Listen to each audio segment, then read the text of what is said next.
не можах да го пусна на лайв, затова го пускам на не лайв. Прибирам се от Нови пазар към Копалник и по пътя срещнах страшно много армия и полиция, не знам защо, явно сърбите взимат превентивни мерки за разлика от нас. Иначе Нови пазар ми е като Багдад. Същото е, само че говорят на сръбско, турски, арабски. Хубава част на Сърбия, но пълна с мюсюлмани и явно сърбите си ги познават. Тук могат да имат такива моменти, които биха застрашили живота и здравето на останалите граждани. Но иначе се чувствам сигурно. По пътя сигурно имаше над 20 автомобила. Военни, жандармерия, полиция, които снуват и проверяват автомобилите. Ще се науча да пускам лайв в TikTok и там може би ще очаквате следващите ми включвания. Като за първи път, какво да ви кажа, Сърбия е прекрасна държава. След 400 метра на кръговото движение вземете първия изход. Се е засилила както нас към Европейския съюз, заимства някакви неща, но като цяло е запазила както храната си, така и човешкото у хората.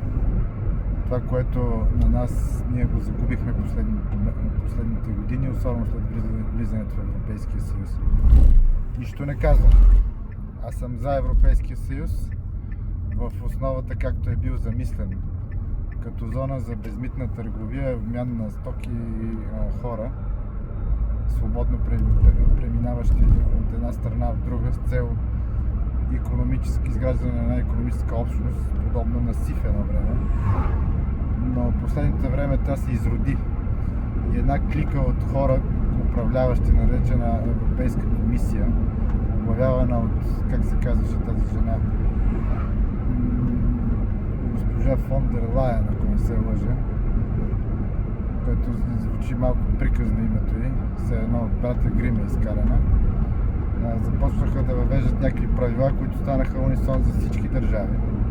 Започнаха да ни говорят за обединение на нации и държави, при положение, че тук на Балканския полуостров ние сме си чертали с кръв границите си помежду си и имаме доста по-богата и така обширна история в нашите взаимоотношения.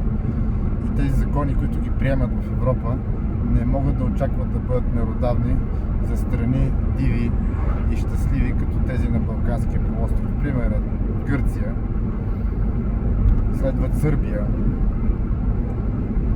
и България, разбира се, но ние сме най-напред с претопяването и пречупването на националното ни съзнание.